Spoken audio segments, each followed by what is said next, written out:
स्त्री का विश्वास। एक गांव में एक ब्राह्मण अपनी पत्नी के साथ रहता था। पत्नी मुहफ्फट थी, इसलिए ब्राह्मण के कुटुंबियों के साथ उसकी बनती नहीं थी। परिवार में सदा कलह का वातावरण बना रहता था। ब्राह्मण प्रतिदिन के इस कलह से तंग आ गया और सोचने लगा कि रोज रोज के झगड़ों से अच्छा है कि परदेश जाकर अलग घर बसाकर रहा जाए। कम से कम शांति से तो जीवन व्यतीत होगा। यह विचार कर वो कुछ दिनों बाद ब्राह्मणी को लेकर परदेश की यात्रा पर निकल गया। मार्ग में एक घना जंगल पड़ा। लंबी यात्रा के कारण ब्राह्मण और ब्राह्मणी दोनों थक गए थे। ब्राह्मणी का प्यास के कारण बुरा हाल था। ब्राह्मण उसे एक पेड़ के नीचे बिठाकर जल की व्यवस्था करने चला गया, किंतु जब तक वो जल लेकर लौटा तब तक ब्राह्मणी ने प्यास के कारण अपने प्राण त्याग दिए थे। ब्राह्मणी को मृत देख ब्राह्मण बहुत दुखी हुआ। वह ईश्वर से प्रार्थना करने लगा, हे ईश्वर, मैं अपनी पत्नी के साथ नया जीवन आरंभ करने परदेश जा रहा था, तूने उसके ही प्राण हर लिए। कृपा कर भगवन, मेरी पत्नी में पुनः प्राण फूंक दे। ब्राह्मण की प्रार्थना सुन आकाशवाणी हुई, ब्राह्मण, यदि तू अपने आधे प्राण ब्राह्मणी को दे देगा तो वह जी उठेगी।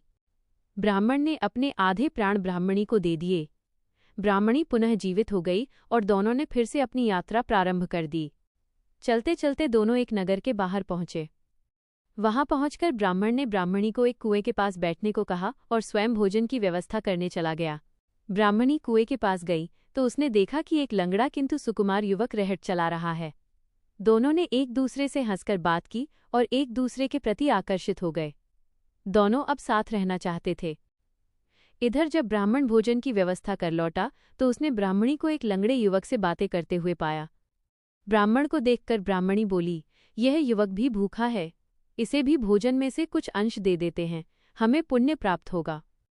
ब्राह्मण ने लंगड़े युवक को अपने साथ भोजन करने के लिए आमंत्रित किया। तीनों ने साथ साथ भोजन किया।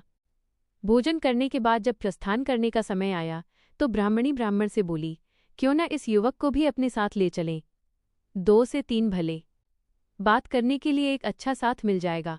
वैसे भी तुम कहीं जाते हो तो मैं अकेली रह जाती हूँ और मुझे भय सताता है, ये साथ रहेगा तो किसी प्रकार का डर नहीं रहेगा। ब्राह्मण बोला, हम अपना बोझ तो उठा नहीं पा रहे हैं, इस लंगड़े का बोझ कैसे उठाएंगे? मेरी मानो इसे यहीं छोड़ो और हम दोनों आगे बढ़ते हैं। किंतु ब्राह्मणी का हृदय लंगड़े पर आसक्त हो चुका था। वह कहने लगी, इसे हम पिटारे में रखकर अपने साथ ले चलते हैं, ये भी कहीं न कहीं हमारे किसी काम आ ही जाएगा। अंततः ब्राह्मण ने ब्राह्मणी की बात मान ली और पिटारे में डालकर लंगड़े को साथ ले लिया। कुछ दूर जाने के बाद वे पानी पीने के लिए एक कुएं के पास रुके। वहां पानी निकालते समय ब्राह्मणी और लंगड़े ने मिलकर ब्राह्मण को कुएं में धकेल दिया। उन्हें लगा कि ब्राह्मण मर गया है और वे आगे बढ़ गए। कुछ दिनों की यात्रा के पश्चात वे एक नगर की सीमा पर पहुंचे। लंगड़ा अब भी पिटारे में ही था।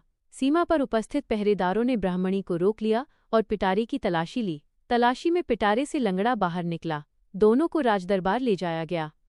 राजदरबार में राजा ने ब्राह्मणी से पूछा, यह लंगड़ा कौन है?